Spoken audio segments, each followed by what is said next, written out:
We're talking golf fitness today, but we're looking at this skinny guy doing some working out. Sorry, Tim.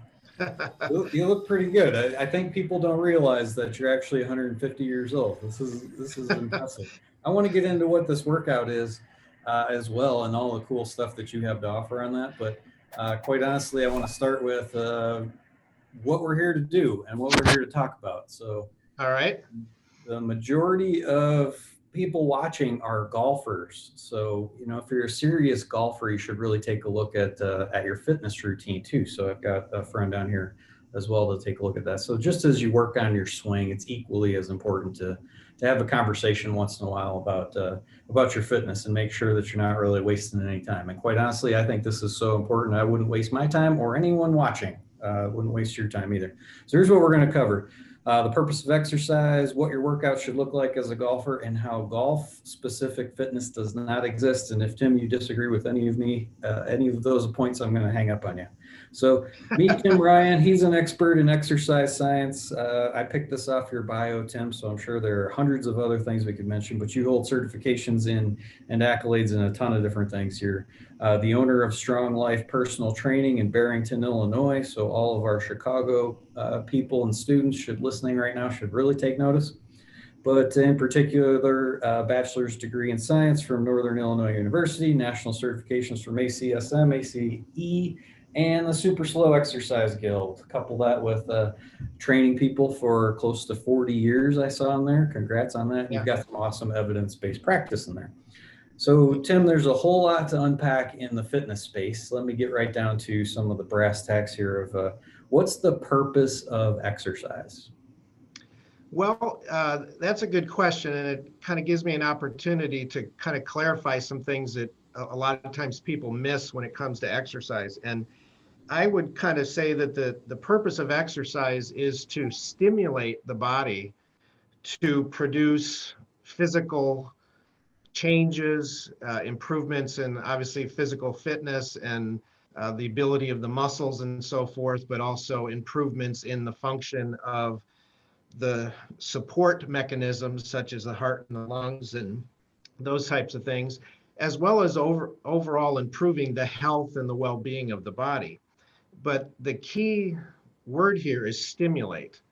A lot of people think that exercise produces the changes that we're after. What exercise does is not produce the changes, it stimulates the changes. The body produces the changes in response to that stimulus. So it becomes a matter of the body is an adaptive organism, and when certain conditions are presented to it that rise above a certain threshold, the body is going to respond and try to adapt and make improvements and adjustments in its various biological functions and abilities so that it can therefore handle the demands of what you're asking it to do. So in essence, exercise is creating demands on the body. It's creating this stimulus that is triggering the body to produce all of this cascade of physical changes that we're after. Yeah, so you're working out to break it down, and then you rest and recover to build it back up and get ready for another break it down session that way.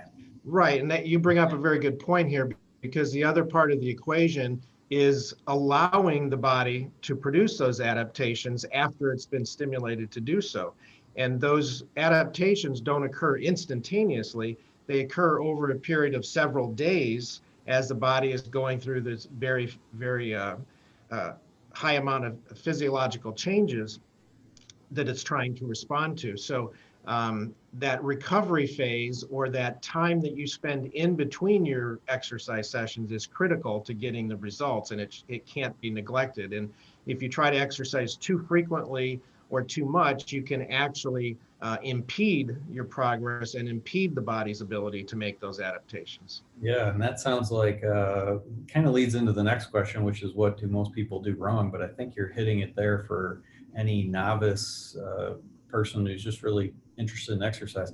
You don't have to do this very often to get a lot of awesome results, whether that's the cardio, which we'll talk about here in a second, or the strength gain, which is really what you want for golf anyway. If you're trying to be the best, or if you want to look like someone, just as a model for golfers, it'd be someone who looked like Batman or Superman. You know, you'd want to be strong, and you want to be mobile but strong within that mobility that you have.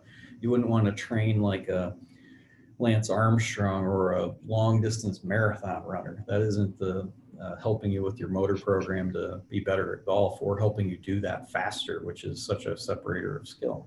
So the question that starts it is, what do you see most people do wrong with their exercise routines? Well, certainly one of the things that you kind of hinted at that people would do wrong is exercising too much, too frequently, because people tend to have the idea that more is better on everything, and they think that, well, if a 30-minute workout is good, then an hour workout is better, or if working out twice a week is good, then maybe exercising 3 or 4 times a week is better, and sort of applying this attitude that the more they work out, the better shape they're going to get in. And as I pointed out in the answer to the first question, is that the body is doing the stimulating, the exercise rather is doing the stimulating, the body is doing the adapting, and those adaptations take time to carry out. All right. So Yeah. if you cannot adapt and exercise at the same time. You can exercise to stimulate, and then you have to leave the body alone to adapt. So if you're exercising too frequently, or specifically if you're coming back in for your second workout when you haven't completed recovering from the first workout, you will literally prevent the adaptations from taking place. Yeah. So getting back to this workout that I was looking at here with you, the cadence that you have here, the weight that you have, the workout types that you do. Can you go a little bit through what a normal workout would be with any of your clients? Yeah, first off, as you see, the movement that I'm performing here, this happens to be an exercise for the upper torso, specifically the shoulders and the upper chest and tricep muscles of the upper arm. And it's a very, very good, effective exercise. And what I'm doing is I'm performing very slow movements, very controlled movements for the purpose of making the exercise safer, number one, but also making the exercise more effective by keeping a constant, even tension or load on the muscles throughout the full range of motion. So it's very important that when you're doing strength training exercise such as this, is that you're not just flinging the weights back and forth. You're not just thrusting back and forth with quick movements, that you're not using momentum to move the weight. You want to move it purely under the control of your muscles, keeping that tension applied, because essentially the weight that you're lifting is simply a tool that you're using to apply a load or a tension, resistance, whatever, to the muscles, so that that increases the muscles' work, makes it more strenuous for the muscles, and gives them the challenge that will, again, getting back to that stimulation, exceed the threshold and be able to stimulate improvements. So in a given session, we're going to go through a series of maybe 8 to 10 different exercises, selected so that we comprehensively cover all the major muscle groups in the body. And we're going to apply this slow, controlled movement technique with a very intense concentration and focus on the muscles being used in each exercise. And ultimately, the exercise is going to be carried to the point where the muscles fatigue to such a high degree that additional repetitions become impossible. So in other words, you go to your personal limit until you cannot perform another repetition of that weight load. Yeah, and I think one of the greatest things about, I don't know if you call yourself a super slow instructor anymore, but the pace itself lends to being very safe, which is always the first thing I think is the most important. Is your exercise should be safe. If it's at Yes. all dangerous what you're doing, and there are many types of those too, I'd reconsider what you're doing. But if you love it and you're doing something that is a lot of fun for you, cool, keep going with it for sure. But I wanted to play that clip though, Tim, so that everybody could see that this doesn't have to be, although you make that look very easy, and that's the point. You're not supposed to really feel like you're not supposed to be straining your face. So you shouldn't Right. be grunting or anything else that would show that you're really, really grinding through this. That is hard work. You're trying to fail at, like you mentioned, the concentric portion of the lift somewhere around 90 seconds. It's as safe and it's hard, but it doesn't look that hard, but you're not going to hurt yourself. So I think that's kudos to you for what you're doing. And that's really one of the reasons I want to talk to you anyway. I think people just have the wrong idea of what exercise is. I bet people have watched this now for the first time and never thought of that as actually being exercise. Yeah. Really. So I've got, Uh, I do have a few golf fitness friends. I don't really like to talk about golf fitness with too many people because they don't always get it. A lot yeah. of the exercises are made with either dumbbells that you're holding, replicating golf-like moves. None of that to me makes any sense. I'm kind of feeling, I'm from the camp of things that you've taught me over the years, really, of although you don't say this, muscle is kind of like money. Once you've got it, you can do a whole bunch of things with it, including swing better and play better and have more resiliency coming down the stretch when you're trying to win a $5 Nassau with your buddies and you're on 17. You won't feel quite as tired, or you'll notice a difference in Right. there. But the biggest complaint I get from golf fitness pros, and I don't do this, I don't have this problem. I just can't even address it, but it's one that I think is really cool to hear from an expert like you, is how can you just use machines and get this fitness level that most people should have? Yeah. Well, there's a couple sort of underlying aspects to what you've kind of started to discuss here.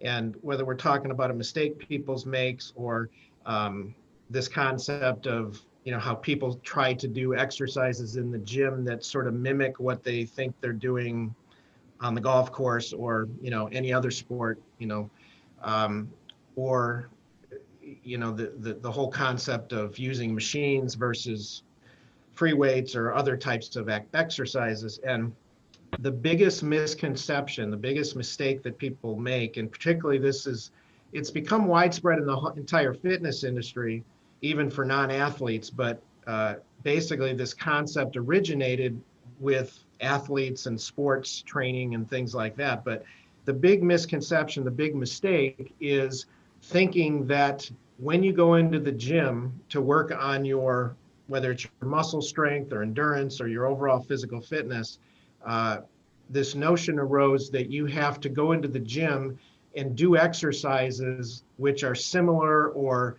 mimic what you're going to do in your sport, with the idea being that you're going to train that movement and make yourself better at that movement or stronger at that movement by doing that exercise that mimics it. So you see these things in the gym where, a football quarterback is using, let's say, a wall pulley to pretend he's throwing the football and to pull the handle on the pulley and pretend he's throwing the ball, but doing it with weighted resistance from the pulley and the weight stack. Or you see, a baseball pitcher doing that, or throwing a heavier football than the regulation size, with the idea is that you're going to work that movement against resistance to make yourself stronger at that movement. But here's the big problem. Skill acquisition and physical training, developing strength and power and so forth, are two totally separate things. The way the body develops skills is through highly specific practice of doing very precise movements exactly according to how you're going to use it, because the body works by developing neurological pathways to control the muscles. And those neurological pathways are very specific and developed exactly according to the movements you're trying to produce. So as soon as you change the movement and add resistance to it, you cause a different neurological muscle recruitment pattern and different neurological signals being sent, and basically developing a separate skill. Okay, so even though you may think you're doing something similar or mimicking it, internally or neurologically, you're developing a separate motor unit muscle pathway. Okay, So that actually can hurt your skill. A couple things happen. Number one, you start to destroy the value of the exercise because you're not doing the exercise in the most effective way to strengthen the movements and strengthen the muscles that you're targeting. But you're also not developing the skill, and you could actually hurt your skill because you're confusing the motor pathways, the neurological pathways, and it's messing that stuff up. So you should not be trying to mimic movements and add resistance to movements. What you should do is think of it this way: is the body is the raw materials. Okay, your muscles, your physical fitness, everything, it's the raw materials. And you want to make those raw materials as good and strong and functionally able as you possibly can. And then separately from that, you want to go out and practice the skills you want to get good at. So if you're a golfer, practicing your swing mechanics and practicing your drives and, all those aspects of that, you work on the skill acquisition separate from it. So I think you mentioned earlier in our discussion that there is no golf specific fitness program. And I would agree with that. And there is no any sport specific fitness program. What you're doing is you're training the body based on anatomy and physiology and the function of the muscles and joints. And you're trying to make those raw materials as good and highly functioning as possible. Okay. Then you're taking that strong, fit, healthy body and using it in the way that you choose by practicing the skills that you want to become good at. Yeah. And So when you do that, it's going to be safer and more effective. yeah, couldn't agree with you more coming from the other side of the teacher land. Practice your golf game with your coach or practice, however you want to do that. Exercise on a different scale and don't Right. even do them that close together because it is a challenge for your motor program. This has been a dogmatic fitness problem in golf for a long time. There are some things like a swing fan. It's meant to emulate like the length of a club shaft, but at the end of it, it's four blades of a fan. So it provides Yeah. some resistance. That is the worst way to try to get stronger. That's, as you're pointing out, it's very Yeah. inefficient. You're not going to get very far ever, let alone very quickly. And Right. then it's really playing games with the motor program that you're using up here that's actually just called your golf swing. They're the same thing. So I think that's Yeah. awesome. I love when I have a total bias towards everything you're saying, Tim. That's why you're here, quite honestly. But it's great to see that reinforced and know that there's some confirmation in there too. Yeah. How about And one quick thing to add. The only thing specific is there's nothing wrong with focusing your strength training program on strengthening muscles that are important to your sport. Okay, so you can do kind of specific muscle groups. You still want to do a full body training, get your full body strong and well conditioned. But I'm just saying is you can maybe specialize your program to focus on strengthening things that are most needed or most important to your sport.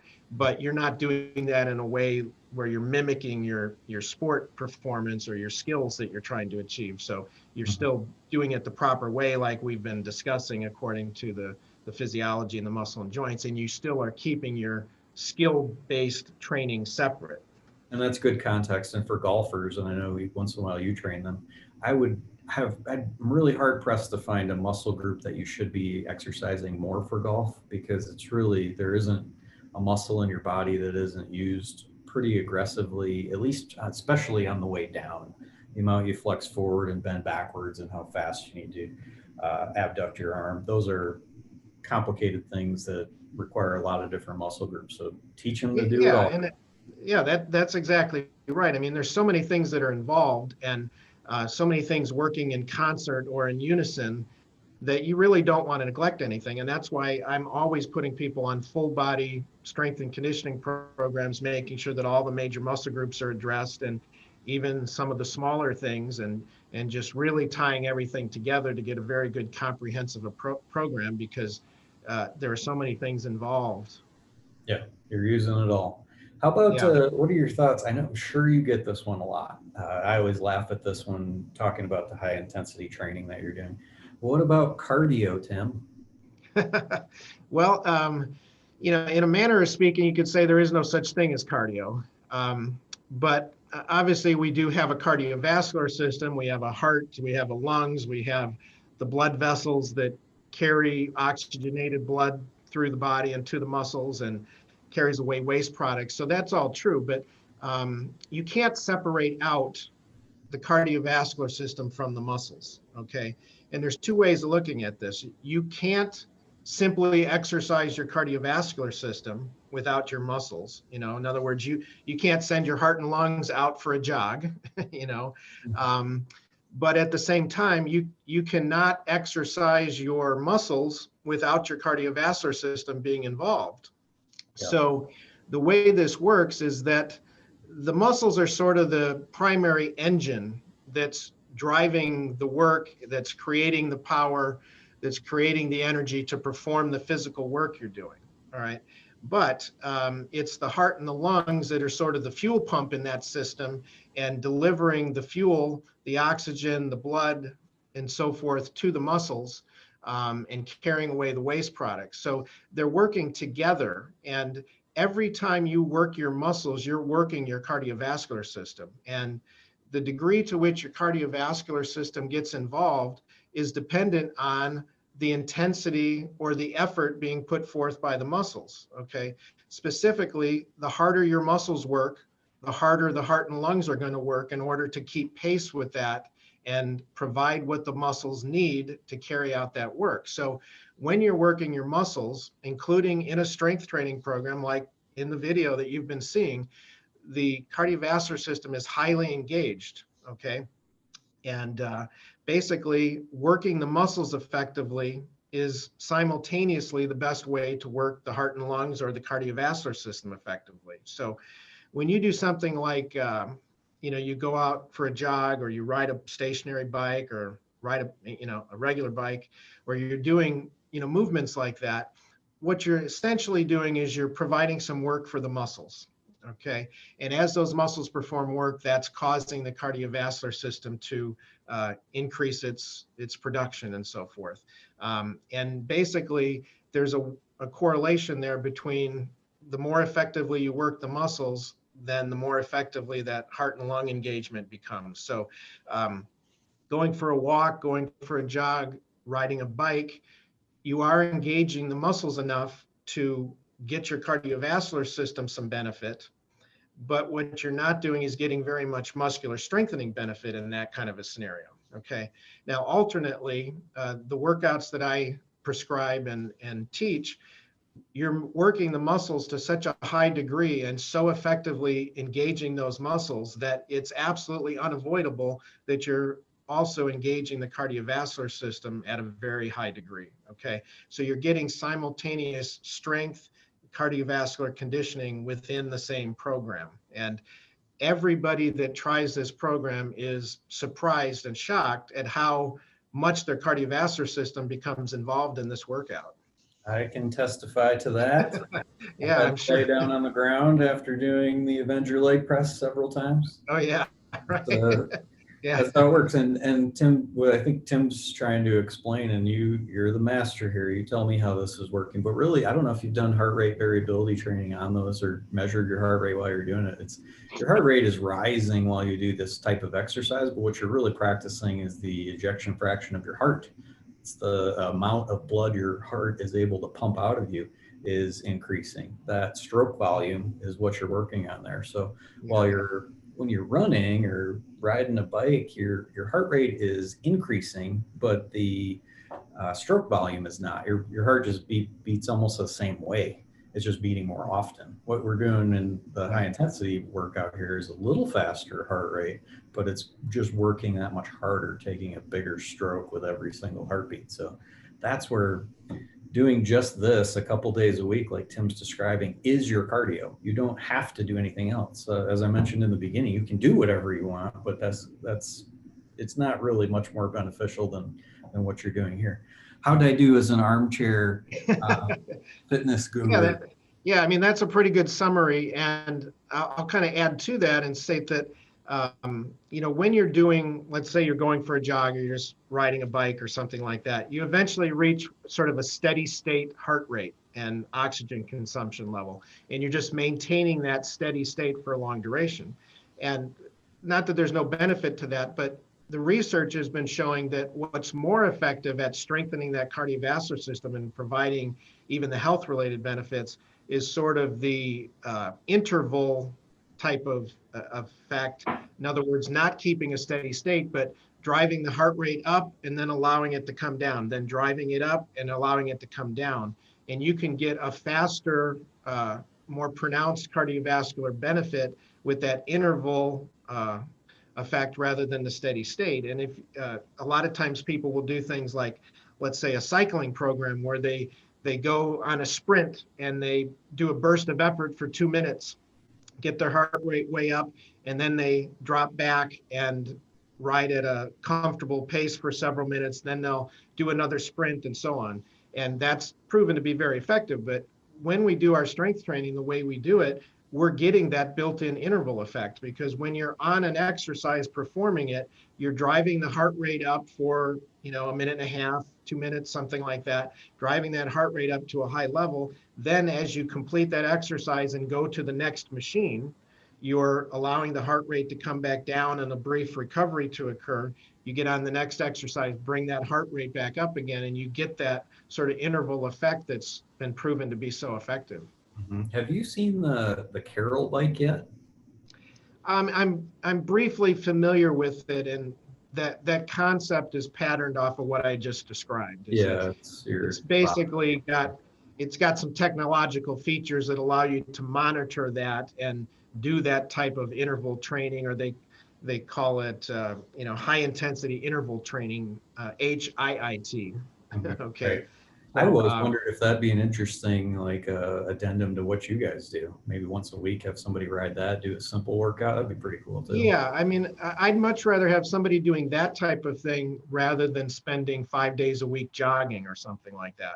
So, if you were doing a couple days a week of this high intensity strength training, and then maybe once or twice doing something like the Carol bike or doing more of an interval type of workout, you can kind of balance those. And as long as you're still getting the recovery, that would be a healthy balance. Yeah. What do you think about the Pelotons and the other home bikes or equipment like that you can get? Yeah. Well, it's the same type of thing. It depends how you use it, and if with the Peloton, I mean, obviously its claim to fame are the interactive features with you've got a built-in trainer, or you go online and you're participating in a class with a coach or a trainer that's taking you through the workout and giving you motivation and doing those types of things. And, if people enjoy that, it's great.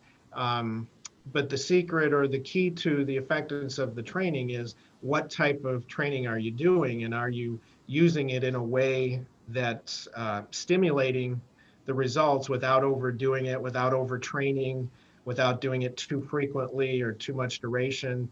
Oftentimes, besides this idea that people think that more is better and the more they work out, the better, the other aspect is for weight loss or for burning fat. People have that same attitude that you've got to do all of this stuff, and particularly you got to get into the fat burning zone and do all of this stuff in order to get rid of the fat. And that unfortunately is not true.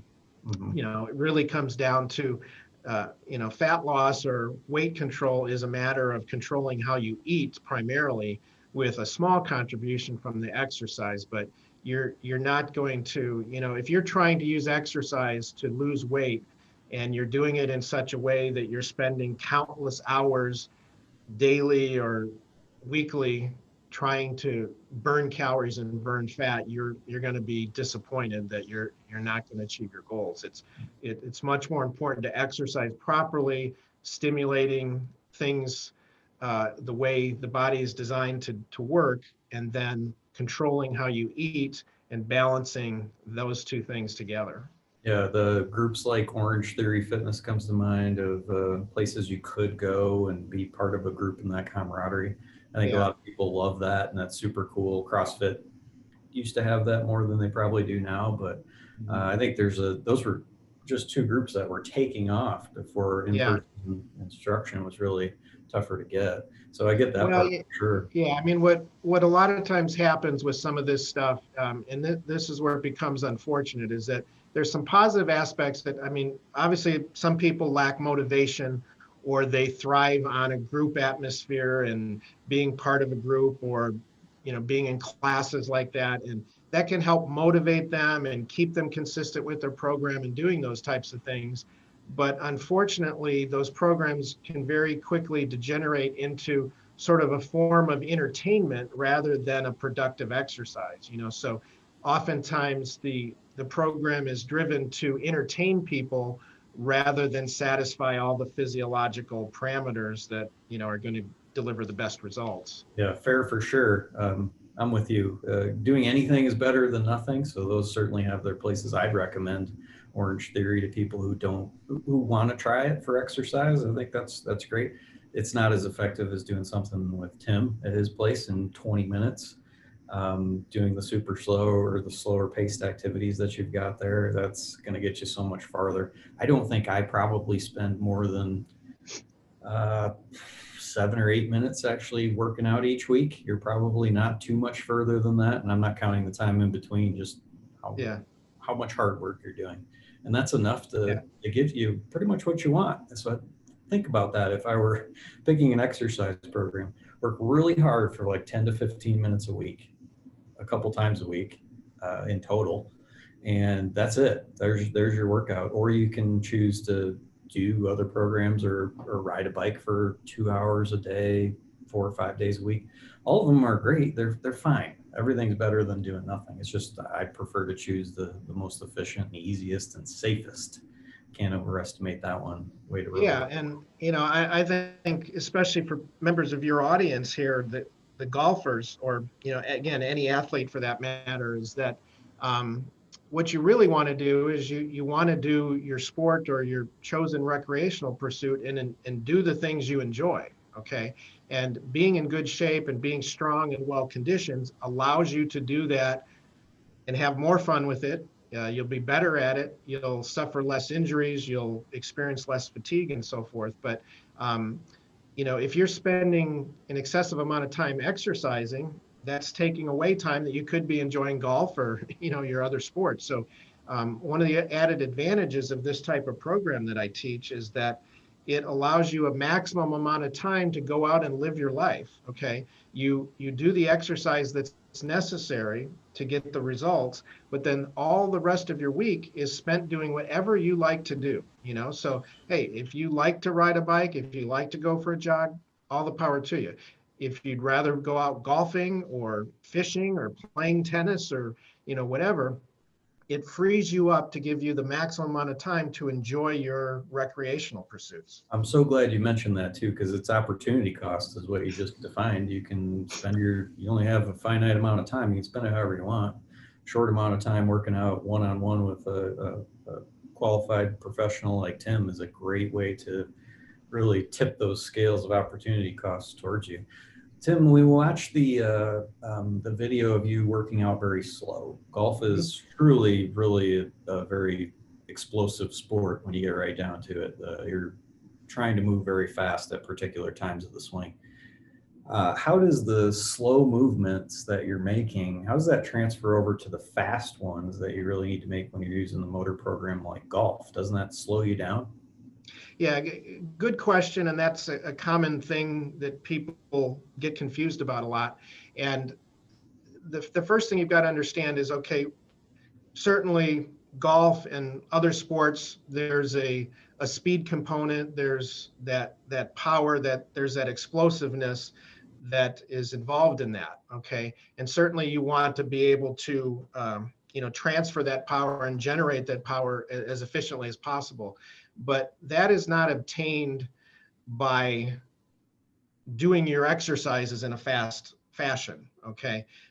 What generates that speed, what generates that explosiveness is muscular force production.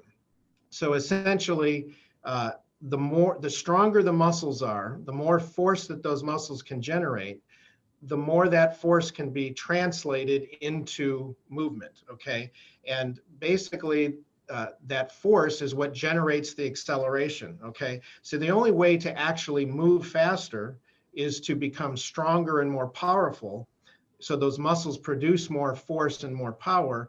And then through your practice, again going to our other concept, through the practice of becoming good at the skills that you're doing, you take those raw materials and that will generate that. So it's not as if you're in the gym performing strength training exercises in a slow fashion and suddenly that turns you into a snail or a slug and you can't move, because think of it this way. If you want your car to go faster, you've got to increase the horsepower and increase the torque to the wheels. Okay.